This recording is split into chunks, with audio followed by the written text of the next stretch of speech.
Hello, I just finished an amazingly fun interview with Douglas E. Richards about all of his books. But one of the things that we talked about that was really good is the blur between science and science fiction, how that works. So can you please talk about the furious pace of progress versus what used to be science fiction? Yeah, I definitely will. So you're right. It's blurring a lot. In the olden days, in the beginning, 20s, 30s, 40s, science fiction was kind of a fringe genre. It was kind of disrespected in some ways, and that was because change happened so slowly.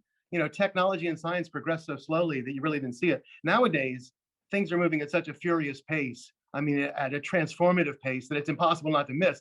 So one of the reasons science fiction has become all the rage, I mean, it's a hugely, a popular genre, is because we're living science fiction every single day. Yeah. The pace of change is accelerating like crazy.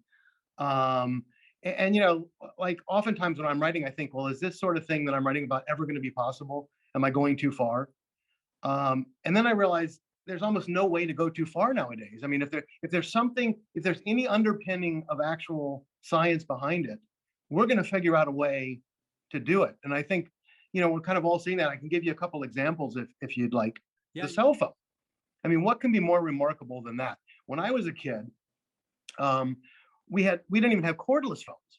I mean, you had this little short cord and you were tied to a wall and you could only move wherever the cord would let you move. If you wanted to have a private conversation with your girlfriend when you were living at home, you were out of luck. There was just no way to do it. But so now fast forward, in fact, Martin Cooper from Motorola, who invented the cell phone, he did it by being inspired by the Star Trek communicator. So science fiction and science kind of go hand in hand and feed off of each other.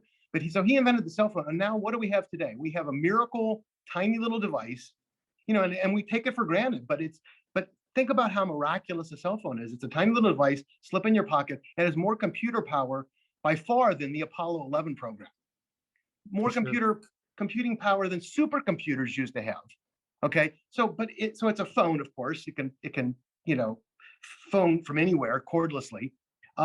It's a computer. It's a video camera. It's a camera. It can play TV and video and movies. Okay, it can access the greatest treasure trove of information in the history of the world, the internet. It's like 10 different, it's like a Swiss Army knife, 10 inventions that each alone are incredibly impressive. And no one would have believed 30 years ago would even be at that level. And all 10 of them are combined into one device. So John, it's really an incredible time to live. Absolutely. And I think it's one thing that comes through loud and clear on our podcast interview. And I'm sure people are going to love that.